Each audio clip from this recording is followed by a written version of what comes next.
तो चलिए दोस्तों, आज हम बात करेंगे अल्काइल्स अमाइंस के बारे में। अल्काइल अमाइंस एक केमिकल सेक्टर की कंपनी है और जिस तरह से आपने देखा कि केमिकल सेक्टर्स की कंपनी में हर एक कंपनी में आपको एक अच्छी करेक्शन देखने को मिली, चाहे वो टाटा केमिकल हो, चाहे वो अल्काइल अमाइंस हो, बालाजी अमाइंस हो, दीपक नाइट्रेट, लक्ष्मी ऑर्गेनिक, SRF और आरती इंडस्ट्री, चाहे जितनी भी अतुल ऑर्गेनिक्स हो या वह नीति ऑर्गेनिक्स हो, हर एक कंपनी में आपको एक अच्छी करेक्शन देखने को मिली है।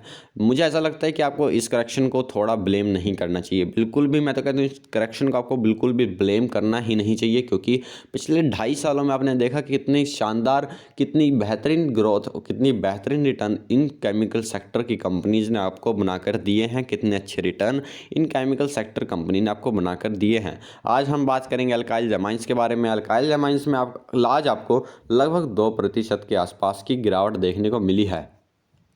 अगर आप एक ट्रेडर हैं या फिर आप एक इन्वेस्टर हैं तो आपके लिए वीडियो है। वीडियो को थोड़ा सा भी स्किप मत कीजिए ताकि आपको हर एक चीज़ पता लग सके, क्योंकि फिर आप कमेंट सेक्शन में बोलेंगे कि आपको कुछ समझ में नहीं आया। पहले हम ट्रेडर के बारे में बात करेंगे। तो ये दोस्तों, यहाँ पर आप देख सकते हैं कि कंपनी में 1 सेकंड दोस्तों, तो मैंने आपके पास सामने दोस्तों अल्काइल अमाइंस का एक चार्ट खोलकर रख दिया है। यहाँ पर आप देख सकते हैं कि कंपनी के स्टॉक में अब कंपनी का स्टॉक, यहाँ पर मुझे ऐसा लगता है कि कंपनी के स्टॉक की यहाँ पर अब गिरावट पूरी हो चुकी है। कंपनी में जितनी गिरावट होनी थी वो हो चुकी है, जितनी करेक्शन होनी थी वो हो चुकी है। यहाँ पर आप देख सकते हैं कंपनी के स्टॉक में लगातार आपको एक गिरावट देखने को मिली है। पर अब हम बात करते हैं कि कंपनी के स्टॉक के जो नीचे के लेवल है वो आपको कहाँ तक देखने को मिल सकते हैं। अब कंपनी का स्टॉक लगभग 3550 के आसपास का कंपनी का जो नीचे में स्पॉट है वो निकल कर आता है। ऊपर में अगर रेजिस्टेंस की बात करें तो कंपनी के स्टॉक में आपको ऊपर में आपको रेजिस्टेंस लगभग 4300 के आसपास के देखने को मिलेंगे। अगर कंपनी का स्टॉक 4300 के आसपास को आपको देखने को मिलता है तो आपको स्टॉक में आने वाले वक्त में एक अच्छी तेज़ी देखने को मिलेगी। मैं आपको बताता हूं कि फ़िलहाल अभी बुल रन ख़त्म नहीं हुआ है। बुल रन अभी 1-1.5 साल का व्यू मेरा है। पर आपको इस चीज़ को सोचकर आपको किसी भी कंपनी को यूफोरिया में खरीदना बिल्कुल भी नहीं चाहिए। देखिए, केमिकल सेक्टर के करेक्शन ने आपको एक चीज़ तो सिखा दी है कि आपको किसी भी स्टॉक हो, कितना भी अच्छा स्टॉक हो, आपको बिल्कुल भी उसे यूफोरिया में नहीं खरीदना चाहिए। क्योंकि हमें IRCT के स्टॉक ने एक बहुत ही अच्छा पाठ अपने इन्वेस्टर्स को बताया है कि कभी भी आपको लालच में आकर, यूफोरिया में आकर किसी भी स्टॉक को खरीदना नहीं चाहिए। यहाँ पर दोस्तों आप देख सकते हैं कि कंपनी के स्टॉक में आज आपको एक अच्छी गिरावट देखने को मिली।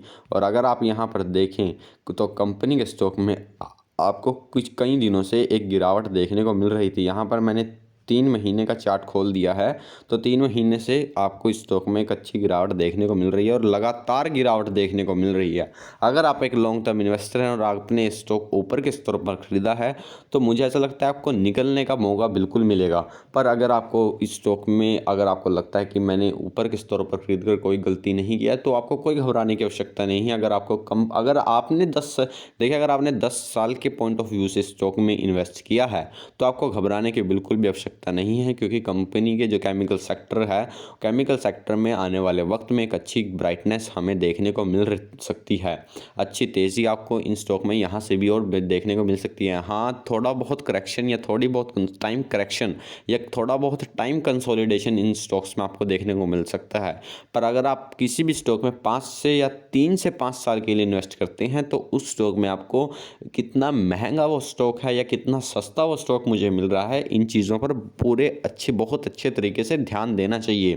क्योंकि 5 सालों में मान लीजिए जिस तरह से आपने पेज इंडस्ट्री में देखा, जस्ट डायल में देखा, वो स्टॉक 3-3 साल लगा दिए उन्होंने 19 स्तरों पर आने में। या पिरामल इंटरप्राइजेज देख सकते हैं आप, वो कंपनियां फंडामेंटली बहुत शानदार थी पर वो PE के मुकाबले बहुत महंगी हो चुकी थी। जैसे पेज इंडस्ट्री इस साल 19 स्तरों पर आई है।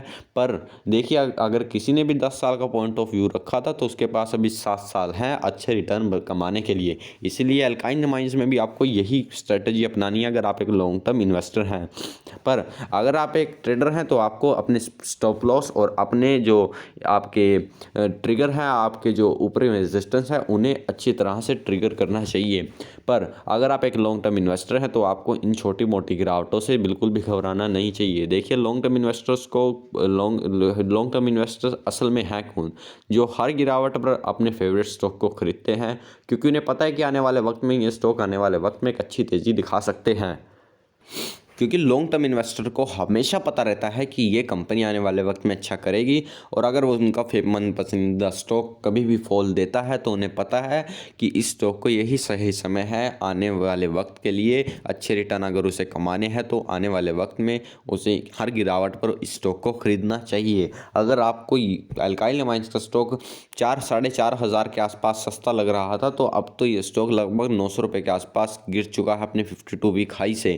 तब अब तो ये बहुत ही ज़्यादा सस्ता हो चुका है अपने 52 वीक हाई से। तब आपको इस स्टॉक में बिल्कुल भी संकोच नहीं करना चाहिए। अगर आपको ये स्टॉक 4500 के लेवल पर सस्ता लग रहा था तो आपको इन चीज़ों पर बहुत अच्छे तरीके से वॉचफुल होना चाहिए।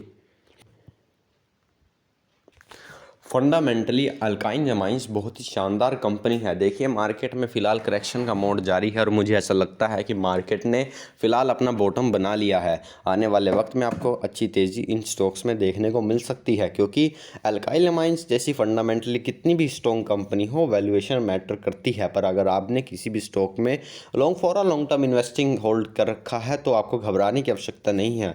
क्योंकि जो मुझे देखिए केमिकल सेक्टर में जो सिर्फ और सिर्फ एक कंसर्न है, मुझे 5 साल तक तो इन सेक्टर में बहुत ही ब्राइट फ्यूचर नज़र आता है।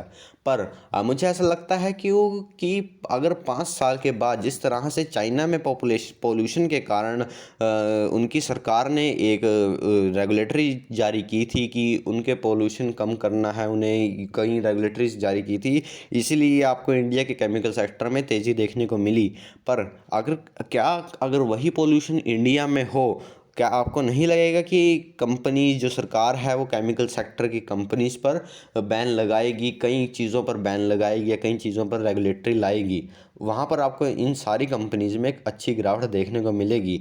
जिस तरह से हमने देखा कि नेविन फ्लोरिन के जो केमिकल सेक्टर कंपनी है उसके पहली कंपनी के रिजल्ट आए थे, तब आपको कंपनी के स्टॉक में एक अच्छी गिरावट देखने को हर केमिकल सेक्टर कंपनी में आपको एक अच्छी गिरावट देखने को मिली थी। उसका कारण ये था क्योंकि जो सो कॉल्ड एक्सपर्ट थे उनका मानना ये था कि जिस तरह से नेविन फ्लोरिन ने अब की बार मार्जिन कम हुए हैं और प्रॉफिट उनके कम आए हैं, तो हर केमिकल सेक्टर की कंपनी केमिकल सेक्टर इस क्वार्टर में वीक पड़ सकता है।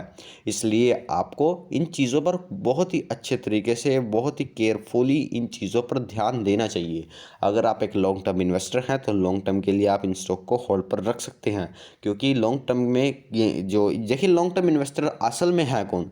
जिनका कंप्यूटर की भाषा में कहें तो जिनका सिर्फ और सिर्फ एक ही मकसद है बाय करना। सेल वो तभी करते हैं जब अगर उन्हें कंपनी के फंडामेंटल में कोई कमी लगती है। अगर उन्हें पैसों की ज़रूरत हो, ये सिर्फ और सिर्फ यही दो कारण है कि उन्हें वो कंपनी बेचने का कारण, सिर्फ और सिर्फ उस स्टॉक का बेचने का कारण यही है। अगर आप किसी कंपनी को खरीदते हैं तो इस तरह से खरीदिए कि अगर आपको अपना घर बेचकर, अपनी गाड़ी बेचकर उस स्टॉक अगर वो आपको कंपनी मिले तो क्या आप उस कंपनी को खरीदेंगे? अगर आपका जवाब है हाँ, तभी आपको इन स्टॉक्स में बाय करना चाहिए, क्योंकि आने वाले वक्त में आपको इन स्टॉक्स में तभी अच्छी तेज़ी, तभी आपको वो कॉन्फिडेंस होगा कि हाँ मैंने एक अच्छा स्टॉक पिक किया है, आने वाले वक्त में मुझे अच्छे रिटर्न देखने को मिलेंगे। इसलिए आपको इन चीज़ों पर बिल्कुल भी ध्यान नहीं देना चाहिए। अल्काइल एमाइन्स में आपको आने वाले वक्त में एक अच्छी तेज़ी देखने को मिल सकती है। फिलहाल स्टॉक को होल्ड कीजिए, घबरा कर आप किसी भी स्टॉक को मत बेचिए। देखिए अगर बाज़ार में बंदर नाचते हैं तो आपको उनके नाच को देखना चाहिए न, ये तो नहीं है कि आप उस बंदर के नाच में जाकर खुद भी नाचने लग जाएंगे। यही स्टॉक मार्केट में है। अगर आप करेक्शन देखते हैं और लोग पैनिक सेलिंग हो रही है और एफआईडीआईज बेच रहे हैं और आप सिर्फ ये देखकर एफआईडीआईज बेच रहे हैं और मैं भी बेच दूं, देखिए आप एफआईडीआईज नहीं हैं, उन्हें उनके पास पैसा आता रहता है। वो एफआईडीआईज वही एफआईडीआईज है जो लगातार 10-10, 15-15 दिन तक खरीदते भी हैं और बहुत अच्छी क्वांटिटी में खरीदते हैं। पर आपको पैनिक सेलिंग आप करेंगे तो आपका ही इसमें नुकसान है, आपका ही इसमें घाटा है।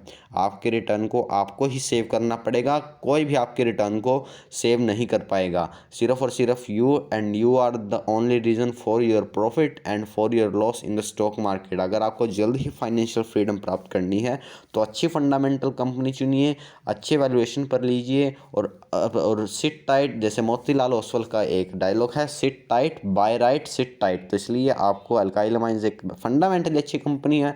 अगर आपने वैल्यूएशन देखकर इस कंपनी को नहीं खरीदा, अगर आपने प्रीमियम वैल्यूएशन पर इस स्टॉक को खरीद रखा है, तो ये एक सही वक्त है इस स्टॉक में आपको एवरेजिंग करने का, अगर आपने इस स्टॉक को लॉन्ग टर्म के लिए खरीदा है। अगर आपको वीडियो पसंद आई हो तो वीडियो को लाइक कीजिए, शेयर कीजिए और चैनल को सब्सक्राइब करना ना भूलें, ताकि आपको स्टॉक मार्केट से रिलेटेड हर एक अपडेट हमारे चैनल पर मिल सके। धन्यवाद दोस्तों।